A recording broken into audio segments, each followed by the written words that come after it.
میں گھر کا چھوٹا بیٹا تھا اور گھر کے چھوٹے بیٹوں کو اکثر نوکر ہی سمجھا جاتا ہے، لیکن آج میں کامیاب ہو کے واپس آ رہا تھا، پردیس سے واپس گھر آ رہا تھا، اور وہ بھی بنا بتائے۔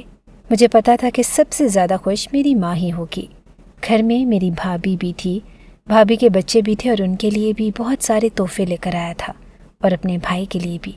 سوچا آج کا دن میری زندگی کا سب سے اچھا دن ہوگا، لیکن جیسے ہی گھر میں داخل ہوا، سامنے کا منظر دیکھ کے میں حیران رہ گیا۔ میری بوڑھی اور بیمار ماں چارپائی پر پڑی ہوئی تھی، اور چارپائی کے آس پاس 4 لمبے قد کے میرے بابا اس دنیا میں نہ تھے، اور اس لیے مجھے ہمیشہ ایک خلا سا محسوس ہوتا تھا۔ میرا نام منیر ہے، میں گھر کا سب سے چھوٹا بیٹا تھا۔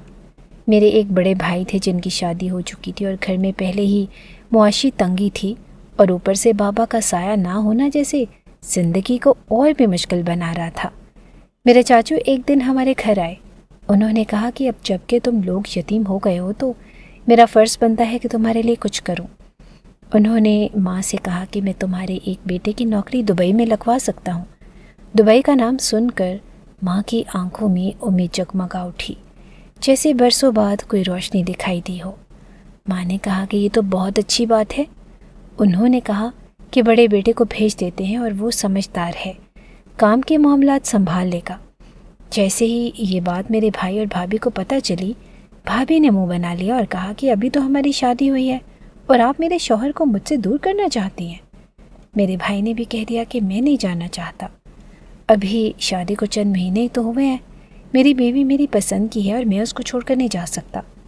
ماں نے انہیں بہت سمجھایا، کہا کہ بیٹا تم بڑے ہو، تم جاؤ گے تو بہتر طریقے سے کام سنبھالو گے، تمہاری کمائی سے ہم سب کا بھلا ہوگا۔ مگر وہ ٹس سے مس نہ ہوئے، کہنے لگے کہ منیر کو بھیج دو۔ ماں نے میری طرف دیکھا اور میں بالکل خاموش بیٹھا تھا۔ ماں نے آہستگی سے کہا کہ منیر چھوٹا ہے، اسے کیا خبر باہر کی دنیا کتنی سخت ہوتی ہے، وہ کچھ بھی نہ کر پایا تو یہ موقع ضائع ہو جائے گا۔ میرے بھائی نے کہا کہ ضائع ہونے دو، مجھے اپنی زندگی خراب نہیں کرنی۔ میں بہت مایوس ہو گیا تھا، مگر ماں نے ہمت کی اور مجھ سے پوچھا کہ بیٹا تم جاؤ گے؟ میں نے دل مضبوط کیا اور کہا کہ ہاں ماں میں جاؤں گا، کیونکہ میں یہ موقع ہاتھ سے جانے نہیں دینا چاہتا۔ ماں کی آنکھیں نم ہو گئی، اس نے مجھے سینے سے لگایا۔